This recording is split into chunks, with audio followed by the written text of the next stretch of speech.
El Tribunal Supremo deja a Laura Borràs a un paso de la cárcel. Confirma la pena de 4 años y medio de prisión para la expresidenta de Junts por corrupción, por fraccionar contratos públicos para adjudicárselos a dedo a un amigo. Laura Borràs intentó protegerse bajo el paraguas de la amnistía, pero los jueces dicen que ese delito nada tiene que ver con el procés. ¿Qué tal está? Muy buenas tardes. El Gobierno intenta aparentar calma después de la tormenta de ayer por el salario mínimo. Pedro Sánchez niega que haya una crisis con Sumar, pero lo cierto es que está lejos de resolverse ese choque entre ministerios que ha derivado en un insólito enfrentamiento público. En medio, Núñez Feijóo, que intenta aprovechar esa grieta y arremete contra Pedro Sánchez en el primer cara a cara de este año. El paripé que ayer montaron los ministros de Sumar con los ministros socialistas. Señora Díaz, a Pablo Iglesias esto no se lo habrían colado. Ahora entiendo por qué ustedes cuando gobernaban congelaron el salario mínimo, para que no tuviera retención en el IRPF. El PSOE se ha quedado en minoría. Está recibiendo un aluvión de críticas por obligar a tributar por el salario mínimo. Raúl Marqueta tiene enfrente a Sumar, a toda la oposición, a los sindicatos y a buena parte de sus socios habituales. Y aún así la parte socialista del gobierno fuera de cámaras se reafirma, no se mueve y por tanto ese salario mínimo va a tener que tributar. Le guste o no le guste a Yolanda Díaz, Sumar aparentemente mantiene su intención de evitarlo aquí en el Congreso. Dice mucho esta imagen. Vemos al hombre más rico del mundo junto al más poderoso en el despacho donde todo se decide. Los dos desenfadados.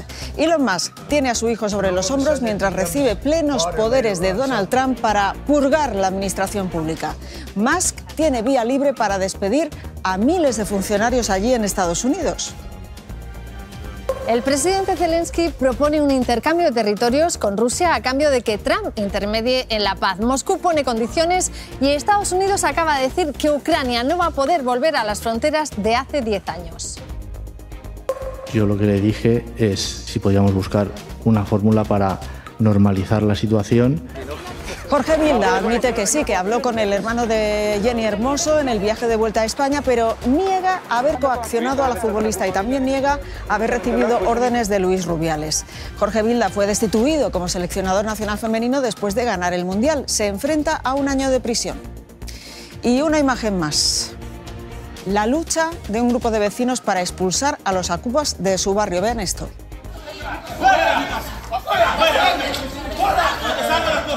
Los vecinos actuaron rápido y a base de gritos y de empujones evitaron que entraran en una de las casas. Esto lo hemos visto ahí en Tenerife, pero pasa cada vez más, con más frecuencia, en muchos otros lugares de nuestro país. Por ejemplo, aquí. Esto es Portugalete. En Vizcaya, aquí también, los vecinos notaron movimientos extraños en un piso que estaba deshabitado y no quisieron quedarse de brazos cruzados. Se movilizaron anoche. Lo harán otra vez esta tarde y no van a dejar de presionar hasta que los ocupas se marchen.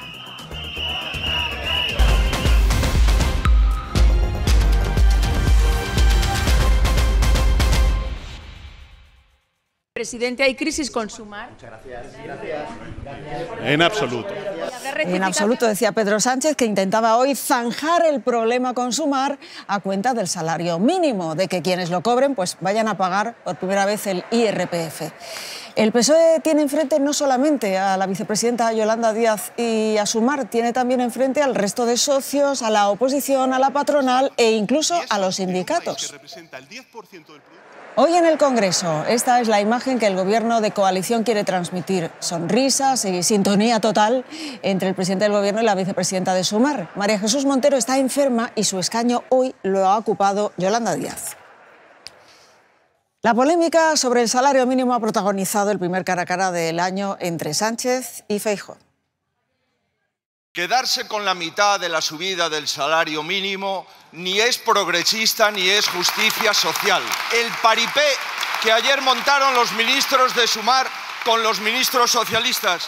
Señora Díaz, a Pablo Iglesias esto no se lo habrían colado. Ahora entiendo por qué ustedes cuando gobernaban congelaron el salario mínimo, para que no tuviera retención en el IRPF. Este debate lo tenemos porque el Gobierno de España ha subido en estos 7 años el 61% el salario mínimo interprofesional.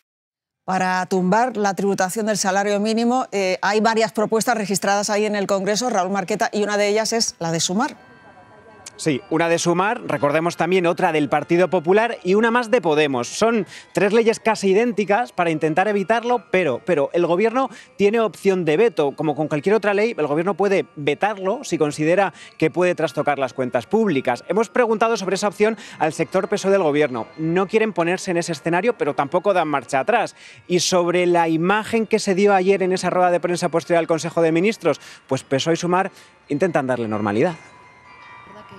El choque lo vimos todos, pero hay quien estaba allí. Yo estaba en esa mesa y niega la tensión. Que no creo que hayamos sacado ningún cuchillo. Hoy en público las protagonistas de esa mesa restan importancia. Muy orgullosa de haber sido capaces de aprobar una subida de un 61% del salario mínimo. Lo importante de estos días es que hemos subido el salario mínimo interprofesional. Aunque las discrepancias de ayer nos hemos enterado por la prensa y por ustedes. Continúan. Ella evidentemente es conocedora de estos datos. Mientras la mayoría del Gobierno esquiva la polémica. Estoy aquí pico pala con la vivienda. Es que siempre voy tardísimo. El debate ha sido en el hemiciclo con la ministra Montero, otra de las protagonistas, ausente. Supongo que sufre una indigestión después de haberse tragado todas sus palabras. Son ustedes unos estafadores. El salario mínimo con Vox en el gobierno sería 0 y el salario mínimo con el Partido Popular en el gobierno sería tan mínimo que ni siquiera daría para vivir. Toque de atención al PSOE también de sus socios. Reforzar nuestra teoría de la desconfianza. Yo le pido al PSOE que deje de cagarla. Y los empresarios catalanes apuntan a la vicepresidenta Díaz. En ciertos momentos pues es el hooligan del gobierno. Ni PSOE ni Sumar ceden, las discrepancias y la distancia sigue ahí. He hablado con la ministra Montero. No he podido. Aunque ante los focos lo que trasladan es sintonía. En esto Junts está de acuerdo con Sumar. Junts cree que la subida del salario mínimo no se tiene que gravar, aunque para ellos la cuestión fundamental es otra. Es el coste de la vida. Asegura Junts que resulta mucho más caro vivir en Cataluña y que eso tendría que tenerse en cuenta. No es lo mismo vivir con el salario mínimo en Cataluña que en Extremadura. No es lo mismo criar a un hijo en Cataluña. Es mucho más caro que, por ejemplo, en Andalucía. No es la primera vez que Junts exige estos privilegios. Con el mismo argumento, el propio Carles Puigdemont hace solo unas semanas pidió que los pensionistas catalanes cobren más que el resto. Vivir en Cataluña es más caro que la media española, es más caro que en otras comunidades y, por tanto, un jubilado catalán debería poder cobrar más que un jubilado de un territorio donde vivir es mucho más barato. Hablando de Junts, hoy es noticia ella. Hoy el Tribunal Supremo confirma la condena de Laura Borràs por prevaricación y falsedad documental a 4 años y medio. La expresidenta de Junts, hasta hace muy poquito, hasta octubre, irá a la cárcel a no ser que el gobierno de Sánchez la indulte. Y esa posibilidad, Paula Silvestre, está ya contemplada. Sí, el Tribunal Superior de Justicia de Cataluña podría pedir un indulto parcial que le rebajase la pena a 2 años, lo que evitaría que Laura Borràs acabase entre rejas si el gobierno de Pedro Sánchez así lo decide. Recordemos que la exdirigente de Junts ha sido condenada por adjudicar a dedo contratos a un amigo cuando era la directora del Instituto de las Letras Catalanas. El partido de Puigdemont considera que es un ataque más al independentismo y tira de la famosa lawfare para justificar esa condena, aunque los delitos juzgados nada tienen que ver con el procés. Han pasado 2 años de esta imagen. ¡No estás sola! Arropada por los suyos, Laura Borràs acudía al Tribunal Superior de Justicia de Cataluña acusada de corrupción. Troceó contratos para adjudicarlos a dedo a un amigo en su etapa al frente de la institución de las letras catalanas. El tribunal la condenó a 4 años y medio de cárcel, pero Borràs siempre insistió en que no tuvo un juicio justo. He podido demostrar mi inocencia ante el tribunal, pero al Estado español ni siquiera eso le ha valido para impedir esta aberración judicial. Asegura que nunca hubiese sido juzgada de no ser quien era, una de las cabezas visibles del independentismo catalán. Pena mediática. Y por ello recurrió al Supremo, pidiendo que se le aplicase la ley de amnistía, pero el alto tribunal lo rechaza. El alegato de la recurrente es difícilmente atendible dada la entidad del daño producido. Su partido vuelve a hablar de lawfare. Estamos delante de un caso de lawfare de manual. Ahora la pelota vuelve al Tribunal Superior de Cataluña, que podría ejecutar la pena de cárcel o solicitar al gobierno el indulto parcial, que es algo que ya se apuntó en la sentencia original. Y hoy también se ha hablado mucho de eso, de corrupción en el Congreso. Volvemos contigo, Raúl, porque Feijóo ha vuelto a echar mano de la lista de los casos que el entorno de Pedro Sánchez acumula en los juzgados. Sí, y de todos esos casos, Feijóo ha aprovechado para recordarle muy especialmente a Pedro Sánchez el del fiscal general del Estado. Se pregunta el Partido Popular si borró el fiscal sus mensajes para proteger a alguien del gobierno. El presidente ha evitado, ha esquivado el tema, no menciona a García Ortiz. A quien sí responde Pedro Sánchez es a Santiago Abascal. Critica a Vox por su buena relación, su buena sintonía con Donald Trump, que ha sido otro de los protagonistas de la mañana. Poner el foco en el fiscal. Señor Sánchez, le pregunto en su mismo tono. Hoy también era la estrategia de la oposición. ¿Quién va a pedir perdón? Una pregunta que el presidente del gobierno ha esquivado. El gobierno funciona y a pesar de ustedes, España avanza. Y como viene siendo habitual, usted no responde. Lo que trata Moncloa es de desviar ese foco, de centrarlo en el novio de Ayuso. Cuide usted su reputación, que ser portavoz de delincuentes confesos no es buen camino. No es el único caso de corrupción que el PP ha puesto hoy sobre la mesa. Se va el señor Sánchez, se conoce que eso del absentismo laboral es algo familiar, es algo genético. Todo en un pleno en el que Vox acusa a Sánchez de ir contra Trump. Se ha puesto chulo, tendremos aranceles por su culpa. Mientras sus socios le reprochan poca contundencia. No ser un puñetero facha es woke. Exigen hacer frente a una ola, aseguran, reaccionaria. No actuar como una ambulancia a emergencias. Ante la que el gobierno señala a los de Feijóo. ¿Usted está más cerca de los ultras de la Madrid Fascio Week del fin de semana pasado o del Partido Socialista Obrero Español? Tensión y el habitual cruce de reproches. Yo pregunto, usted contesta. Para la primera sesión del año en el Congreso. Vamos con más noticias. Javier Gallego, la jueza del caso de David Sánchez, pone en duda unos informes que le ha remitido la Diputación de Badajoz sobre el trabajo del hermano del presidente del Gobierno. Sí, Sandra, son estos informes que vamos a ver a continuación y a los que ha tenido acceso Antena 3. Todos ellos, aquí los vemos, están firmados a mano y aparentemente con el mismo bolígrafo, a pesar de que el primero se remonta a 2018 y el último a 2025. La jueza pregunta en un auto por qué el resto de los documentos aportados en la causa tienen firma digital y estos no. Y Alberto González Amador se va a querellar contra Pedro Sánchez por llamarle delincuente confeso. Ni Sánchez ni sus abogados se han presentado esta mañana al acto de conciliación con el novio de Ayuso, que le pide 100.000 euros y que rectifique. Y la Junta de Andalucía sigue el camino del Ministerio de Consumo y también expedienta a Ryanair por cobrar por el equipaje de mano. Tras recibir varias denuncias, la Junta propone una sanción para Ryanair de 46.000 euros. Y José Luis Rodríguez Zapatero ha estado hoy en Espejo Público de Antena 3, ha hablado de los jueces, de Donald Trump y también de la labor de intermediación que realiza con Junts a petición del Partido Socialista. El expresidente ha confesado que tiene buena relación con Puigdemont. Y si tengo que hablar con algún dirigente de Junts o con el señor Puigdemont, lo hago porque tengo una buena relación con él. Hay algunos supuestos de algunos procedimientos judiciales que a mí me llaman la atención y que me parecen más que discutibles. ¿A qué se refiere exactamente? Me refiero al caso, a la imputación del fiscal general del Estado.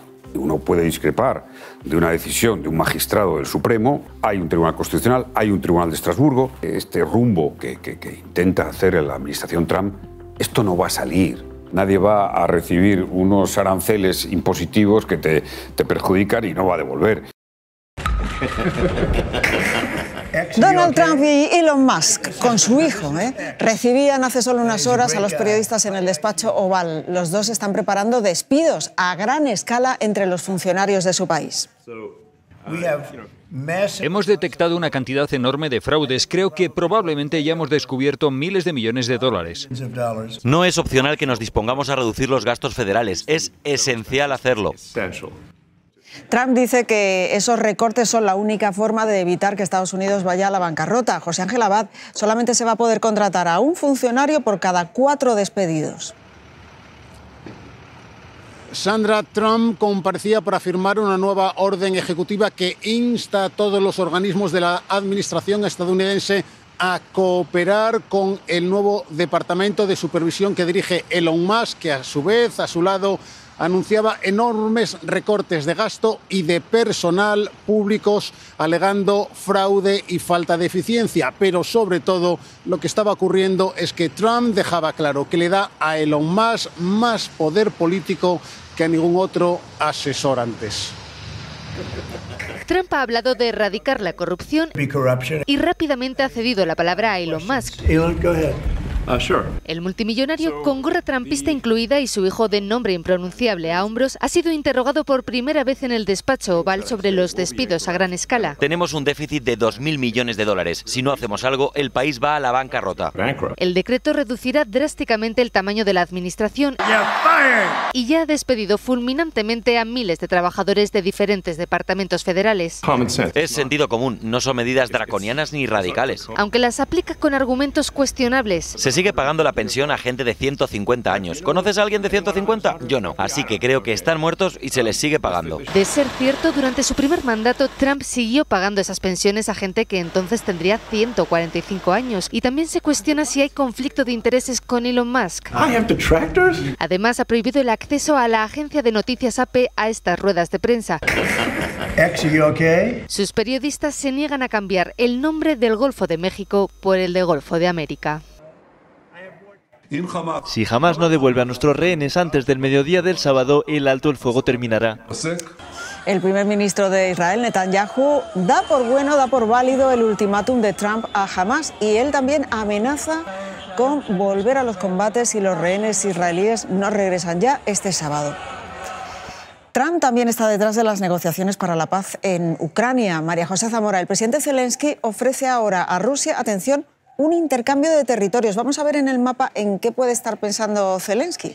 Sí, Sandra, Estados Unidos acaba de decir en su última hora que Ucrania no va a poder volver a las fronteras de hace 10 años. Con esa premisa sobre el tablero están las 4 provincias del Donbass que Moscú ya se anexionó durante la guerra y Crimea, que ya la tenía de antes. También, y este es uno de los puntos principales, la región rusa de Kursk que Ucrania controla en parte. Rusia lo rechaza. Rusia nunca ha discutido y no discutirá el intercambio de su territorio. Las unidades ucranianas serán expulsadas de esa zona. Todos los que no sean destruidos serán expulsados. Y mientras continúan los bombardeos rusos en Ucrania, hoy ha muerto una persona en la capital y 6 han resultado heridas tras un ataque con misiles. Para Zelensky, esto es una prueba más de que Putin no tiene ningún interés en acabar la guerra.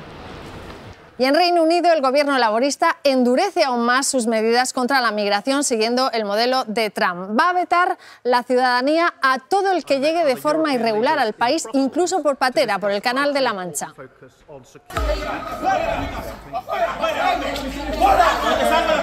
Estamos ahora en Tacoronte, en Tenerife. Estos vecinos han conseguido parar un intento de ocupación. Los dueños habían salido y los ocupas entraron por la puerta trasera con un taladro.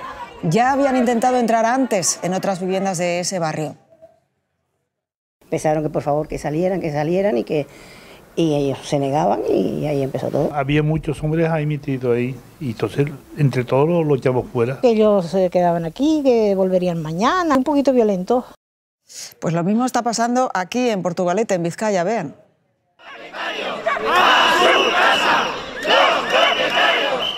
Anoche cientos de personas se concentraron frente a un edificio con un piso ocupado y la presión vecinal funcionó. Los vecinos consiguieron que esos ocupas se fueran del piso, pero las dueñas todavía no han podido entrar. Paula Ríos, ¿por qué? Sí, las propietarias se presentaron aquí con las escrituras de la casa en la mano, pero la policía les dijo que no podían entrar, que los ocupas se habían ido, pero habían cambiado la cerradura, que sus pertenencias seguían en el interior y que para que esta familia recupere esa vivienda tienen que esperar a que vengan a por sus cosas, y eso sí es que vienen a por sus cosas. Los vecinos se sienten impotentes, creen que pueden volver a instalarse en ese domicilio, en su portal, y han vuelto a convocar una concentración hoy a las 7 de la tarde para que les den una solución. Por aquí entraron, por este balcón, después cambiaron la cerradura. Esta, la del portal, no la podían cambiar y... Uno de ellos, pues bueno, tiene el morro, la jeta de tocar el timbre al vecino de la Portalao para pedirle las llaves del portal. El sábado los ocupas tomaron la vivienda, unos días después vinieron más. Estamos con miedo y miedo real. Los vecinos empezaron a actuar, a convocar a más vecinos a través de las redes. 15 minutos antes de la concentración quedaba un ocupa y la policía medio con él. Este es el momento. El ocupa decide abandonar la casa escoltado por la policía. Después llegó el ruido. Los vecinos pedían seguridad. ¡Fuera todo! Se han ido todos, pero han dejado sus pertenencias. La policía nos dijo que no podíamos acceder a la vivienda hasta que no viniesen a buscar sus pertenencias. Son las puñeteras leyes que nos dejan a los vecinos, nos dejan totalmente indefensos. Las propietarias ya han denunciado. Será un juez el que decida cuándo pueden entrar en su casa.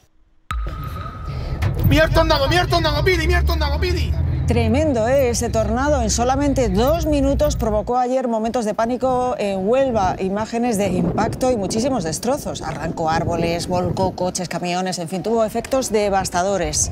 Hay unas 30 viviendas afectadas. Hoy ya es el día de evaluar daños. Elena Álvarez, cuéntanos. Así es, os vamos a mostrar algunos de esos desperfectos como los de esta caravana, cristales, ruedas, mobiliario destrozado, y no es para menos, se encontraba dentro de esta vivienda y debido a la virulencia del tornado fue a parar contra la casa de enfrente. Muchos desperfectos como la cancela metálica, el muro y los árboles arrancados de cuajo. Y si miramos hacia arriba vemos tejas desprendidas, antenas y la chimenea partida en dos. Los operarios, como veis, ya trabajan para que esta zona de Ayamonte vuelva rápido a la normalidad. También vuelve a rugir el volcán Kilauea en Hawái y nos deja estas imágenes espectaculares. Está lanzando lava a más de 100 metros de altura. En Buenos Aires, este incendio en un rascacielos de 51 pisos ha obligado a evacuar a 100 personas. Se encuentra además en un lujoso barrio de la capital argentina. Hay al menos 3 heridos. Un día como hoy, parece mentira, hace ya 20 años, se incendió uno de los rascacielos emblemáticos y famosos de Madrid, el edificio Windsor. Seguro que ustedes recuerdan esta imagen, la columna de fuego en plena noche. ¿Fue un accidente o fue provocado? Bueno, pues hubo muchas teorías. Hubo quien denunció que se eliminaron documentos en una de las oficinas de la torre. 20 años después, la causa sigue siendo una incógnita. Y más de 100 días después de la Dana, nos ha llegado hoy este auto de una jueza en Catarroja asegurando que la población afectada sufre un muy importante daño psicológico directamente relacionado con lo mucho que tardó en llegarles la ayuda. Carlos Villán. Sí, la jueza ha pedido que los forenses del Instituto de Medicina Legal de Valencia evalúen a los familiares de los fallecidos que lo deseen y también a aquellos que resultaron heridos y recibieron tratamiento médico. Dice la jueza que algunos literalmente vieron cómo se escapaban de sus manos los familiares y quiere conocer ese impacto psicológico. Y mientras, otro impacto que hace mella a las familias es este que están viendo, la de las viviendas todavía derruidas sin posibilidad de reconstruirlas por falta de ayudas. Algunos siguen viviendo con familiares en casas de acogida o incluso en una caravana. Así está la casa, no se puede volver todavía. Luz nos enseña su casa o lo que quedó de ella. Que no todo el mundo, ¿sabes?, puede adelantar el dinero para hacer las obras. Ese dinero no lo tiene, ni tampoco las ayudas, así que mientras llegan, vive aquí. La cama, ¿vale?, la pequeñita cocina que hay. En una autocaravana. Te piden por una habitación 600 euros más 3 meses de entrada. Amparo sí vive en su casa. Solo tiene habitable la salita, aquí come y aquí duerme. Los enchufes, como veis, todavía siguen de esta manera. Tampoco hay cocina. Y aquí es donde hacemos, pues eso, lo que podemos. Entonces hemos reforzado la viga, los pilares. La casa de Higinio se inundó con más de 3 metros de agua. El dinero, ahora andamos muy escasos. Por ahora tiene el dinero del seguro, el resto de ayudas no ha llegado. Si se acaba el dinero y no me han dado más, pues pararemos la obra, es lo que hay. Lo que hay es esto. Obras, bajos que no existen y ascensores que no llegan. Han pasado más de 3 meses. Y las ayudas llegan a cuentagotas. Del Gobierno solo el 13% de lo prometido y de la Generalitat el 37%. Más noticias. 2 miembros de la manada condenados, lo recordarán, por la violación grupal a una chica en los Sanfermines en 2016, han pedido los dos que se rebajen sus penas. Están condenados a 15 años de prisión y piden a la Audiencia de Navarra que revise sus respectivas sentencias acogiéndose a la ley del solo sí es sí. El Tribunal Supremo ya redujo 1 año la pena de cárcel a uno de los 5 condenados por esa violación grupal. Turno hoy para él, Jorge Vilda, en el juicio a Luis Rubiales. Vilda, ex seleccionador del equipo femenino en el Mundial, ha negado hoy ante el juez que él presionara a Jenny Hermoso para que quitara importancia al beso de Rubiales. Hoy han declarado él y otros directivos de la Federación acusados junto con Rubiales de un delito de coacciones. María Catón, la fiscal ha hecho sus conclusiones y ella insiste, dice que el beso no fue consentido. Sí, la fiscal ha hecho un duro alegato, dijo que no hubo pregunta, que por tanto no ha habido respuesta y que ese beso fue sorpresivo, que todo lo que ocurrió encaja como un guante en lo que la ley tipifica como agresión sexual. Ha explicado la revictimización que ha tenido que sufrir la jugadora y que es una pena que se la conozca como Jenny la del beso en vez de Jenny la campeona. Por su parte, Jorge Vilda ha dicho que él fue el que tomó la decisión de ir a hablar con el hermano y ha explicado con detalle cómo fue esa conversación en el avión. Yo lo que le dije es si podíamos buscar una fórmula para normalizar la situación y que se hablara de lo verdaderamente importante. No le especifiqué si un vídeo, pero sí que salir y hablar o hacer algún tipo de comunicación. En este juicio, además de los acusados, otra persona se ha convertido en protagonista por sus reacciones y por sus enfados. Pues me tienen agotado. Vamos a dar por finalizado el día de hoy. No ha sido la única vez que este juez ha estallado. Lo vemos. Escuche, vamos a continuar. Hágasela. Mucho lo agradezco. ¿No ha tenido piedad a la fiscal? Quedéllese contra el testigo, pero continuemos el juicio. ¿A los abogados? Hay preguntas que les juro que no entiendo. José Manuel Clemente, juez y protagonista involuntario de este juicio. O sea, no se tenga un rollo preparado. Y sorprendida ante un perito sordomudo aportado por la defensa de Rubiales y su intérprete. ¿Cómo se comunica uno con ella? No se ha callado ante el interrogatorio a Luis de la Fuente. Se ha empeñado en decir que es un mentiroso. Continuemos. Que no digo que no lo sea, que no lo sé. Ha llamado la atención. Las declaraciones son bastante insulsas. Reñido a los testigos. Quiero saber las cosas con claridad, no con chulería. Se ha enfadado. ¿Le pegamos para que diga lo que quiere? No. Ha perdido la paciencia. Si nos da luego un mitin, de acuerdo, nos podemos tirar de aquí hasta el día del juicio final. Momentos de un juicio que sí, ya está en su recta final. Este es un caso de película, nunca mejor dicho. Este fin de semana en la Gala de los Goya se brindó con vino español, con Rioja. Además, este año la denominación de origen cumple 100 años, un siglo. Vimos a directores, vimos a actores y actrices firmando esas dos botellas exclusivas, una edición especial para la gran noche del cine español. Ahí estaba. A pesar de tanta vigilancia, resulta que al final las botellas desaparecieron. Alguien las ha robado. ¿Quién ha sido? La denominación de origen de La Rioja pide colaboración ciudadana para encontrarlas y ha presentado ya una denuncia. Fuera desfilaban por la alfombra roja y dentro disfrutaban de un cóctel antes de empezar la gala, a muy pocos metros del gran patio de butacas. Es en uno de estos espacios donde estaban las dos botellas únicas, colocadas en un podio. Durante 4 horas pasaron por ahí los protagonistas de la noche, firmándolas y posando con ellas hasta que empiezan los premios, momento en el que se vacía esa zona, sin cámaras pero controlada por vigilantes de seguridad. Después de entregar todos los cabezones comienza la fiesta oficial de ganadores, que se alarga hasta las 3 de la mañana. La botella del centenario de Rioja estaba puesta una sobre el mismo pedestal, sobre el mismo tótem, y la otra pues estaba guardada dentro de una caja. Al día siguiente, cuando vuelven a desmontar, saltan todas las alarmas. Las botellas ya no están. No sabemos si hay un móvil económico, si hay un móvil de coleccionismo, si alguien se las ha bebido. Diferentes hipótesis de un robo de película que no estaba en el guión de los Goya.